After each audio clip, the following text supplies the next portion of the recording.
sipas Westfall, deklaron që ka pasur një plan të avancuar amerikan për të sulmuar këtë vende, pra për ta, si thua, për të bërë regime change, që quhet në anglisht, apo ndryshimi i qeverisë së zonës, të rajonit. Por problemi i madh që këtu diskutohet, pra që debatohet fort me analistët e pavarur, thuhet që ajo që ndodhi me Irakun, por dhe pastaj përvoja me Libin, me Sirin, tregon një, si thua, shkatrim total të rendit dhe të sigurisë dhe të çdo lloj funksionimi normal të shteteve në atë zonë, duke ditur një influks shumë të madh të refugjatëve në Europë dhe duke fragmentarizuar tashmë shtetet, duke krijuar shtete fraksione, si thua, të cilat varen një nga Izraeli, pastaj nga Turqia, nga Amerika, nga Franca etj. Pra balkanizimi e quajnë analistët tu të rajonit. Dhe kjo që po ndodh në Tiranë, të gjithë kanë frikë që një plan i mundshëm i cili nuk thuhet publikisht, mund të jetë, pra nga amerikanët dhe izraelitët, mund të jetë që të fragmentarizohet Irani. Dhe nëse kjo ndodh, çdo të thot fragmentarizim i Iranit. Fragmentarizim do të thotë që Irani nuk do të ishte më ashtu siç është sot, pra një shtet aty ku është, por do të ishte siç është Siria, pra druzët më vetë, aleuitët më vete,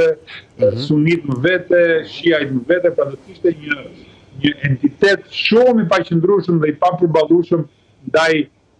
fuqive lokale. Dhe shkatrimi i Iranit në copa, pra mos harrojmë që Irani diku te 60% janë pers, të tjerët janë pakica, kurd, baluç, taxhik, armen. Ka një shumë interesante, ka një popullat diku te 200.000 të krishterë në Iran, po ashtu dhe ka një popullat jo shumë të madhe, po jo shumë të vogël hebraike, të cilët kanë atje me qindra vjet që qëndrojnë që jetojnë në Iran. Pra, gjitha këto e bëjnë, si thua, e rrezikojnë shumë identitetin e shtetit të Iranit. Për këtë arsye, analistët thonë që e para, goditja e vrasja e liderit shpirtëror të Iranit, i cili ishte një plak 86 vjeç i smur me kancer, i cili sigurisht nuk ishte shenjtor, pra ishte një politikan i cili ka bërë krime dhe ndaj popullit vet, por i cili për një arsye apo tjetër, pra dhe mund ta ketë zgjedhur vetë vdekjen e tij në zyrë, bëri një lloj galvanizimi, një lloj mobilizimi të gjithë forcave në Iran, edhe ato që janë antiqeveritare, pasi tashmë diskutohet që po kërcënohet Persia, po kërcënohet identiteti kulturor, identiteti nacional i kombit pers. Dhe në këtë mënyrë, prandaj po të shikoni ju, ka shumë, si thua, edhe deklaratat që bëjnë autoritetet e Iranit sot, janë shumë të ashpra, shumë të egra, pasi ndihen me shpatulla mbasmurit dhe po bëjnë thirrje të gjithë mbështetësve të tyre për një sulm frontal ndaj interesave amerikane dhe izraelite në rajon. Nga djali i Shaut që bashkë kemi pasur mundësi ta diskutojmë para se të niste sulmi i shëbave dhe Izraelit në Iran si një mundësi për të kthyer, por shkëputja e tij e madhe me vendin linte shumë pikpyetje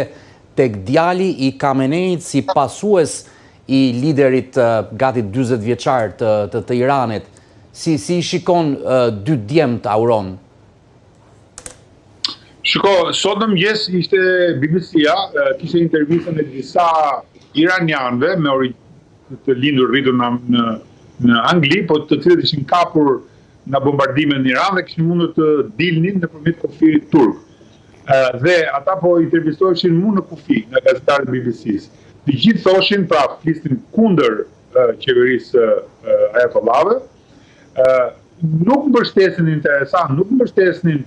bombardimet, sepse thoshin që bombardimet që po ndodhin po vrasin njerëz të pafajshëm, kanë vrarë mbi 1000 ca vet, për shembull rasti i atyre vajzave 150-60 vajza në shkollë, për shkakun që shumë pak po flitet. Pra, pavarësisht se ishin njerëz anti-qeveritar, përsëri i dënonin sulmet ajrore në Iran, dhe kur u pyetën pak a shumë këtë pyetje që më bë dhe ju nga gazetari i BBC-s, ata thanë kështu, që ne jemi kundër qeverisë, nuk do donim një qeveri të ajatollave, por nuk do ta pranonim kur djalin e Shaut, i cili është një vegël në duart e fqinjve dhe interesave amerikane. Pra nuk do ta pranonim kur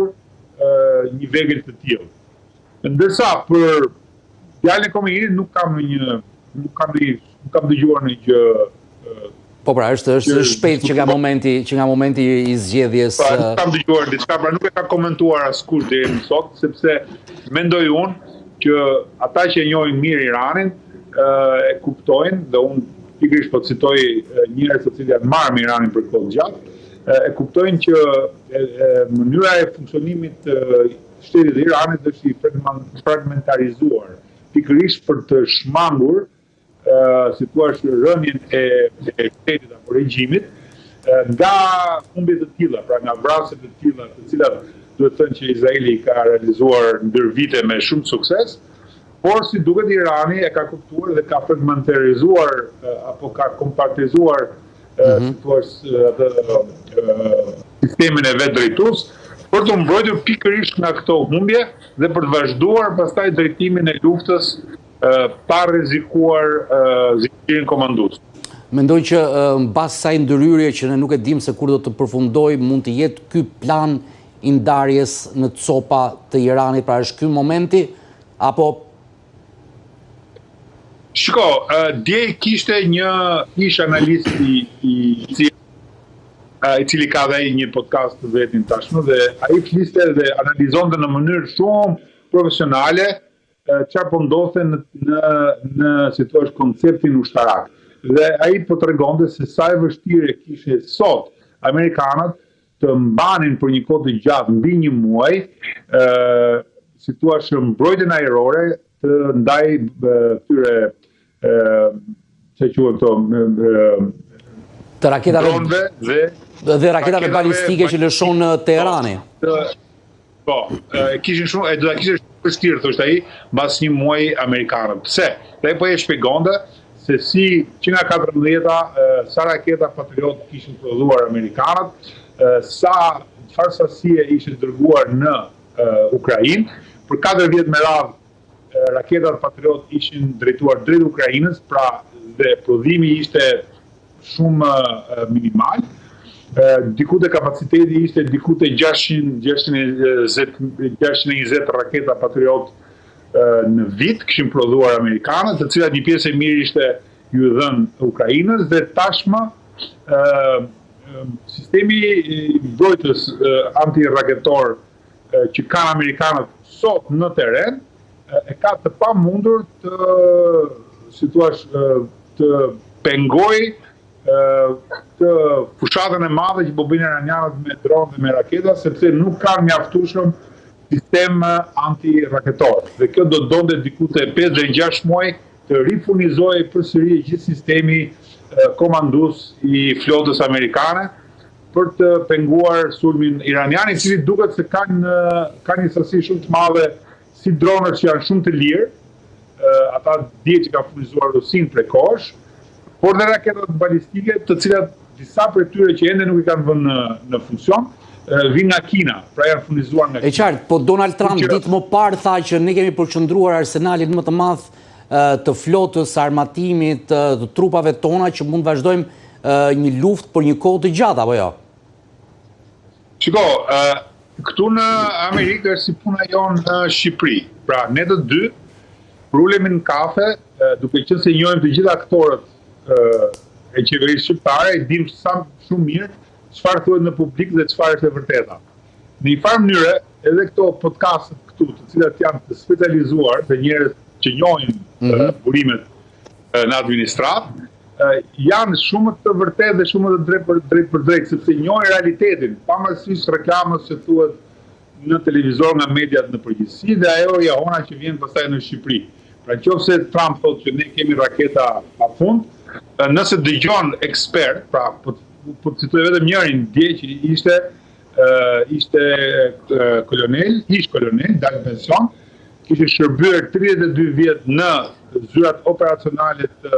Komandës Supreme Amerikane dhe kishte përfunduar misionin e tij si shefi i kabinetit të General Paulit, kur u bë sekretari i shtetit. Pra një personazh i cili shumë i rëndësishëm dhe shumë pro-amerikan, pra asnjë lloj arsye që ai të fliste, si thua, kundër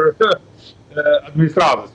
Por ai ishte jashtëzakonisht shumë kritik, duke thënë se po e marrin qafë ushtrinë amerikane me këtë aventurë, sepse ose janë të paditur, ose bëjnë si të paditur dhe nuk e kuptojnë çka ka ndodhur në këto vite, pra. Dhe ka shumë mundësi që me sulmet ajrore nuk ka për të ndodhur asgjë në Iran, por do të arrihet ndoshta mbas një muaji, mbas 2 muaj, mund të ulen palët dhe të arrijnë një lloj kompromisi i cili do t'i kushtojë shumë Amerikës, sepse do të dëmtohet jashtëzakonisht shumë në prestigjin e vet dhe në, si thua, ndikimin që do të ketë në të ardhmen në zonën e lindjes. Për fund, në pak sekonda më thuaj, e kanë dhënë këto podcaste këta njerëz të specializuar parashikimin se sa mund të zgjasë ky konflikt në Gjirin Persik, në lindjen e mesme? Jo, sepse është shumë e vështirë për të parashikuar se çfarë do të ndodhi në një luftë. Me sa duket, Irani është jashtëzakonisht shumë i ashpër në atë që po bën, dhe rreziku shumë i madh është nëse amerikanët do përdorin kurdët si trupa toksore, sepse aty do të ndiste pastaj konflikt shumë të madh me Turqinë, me Sirinë,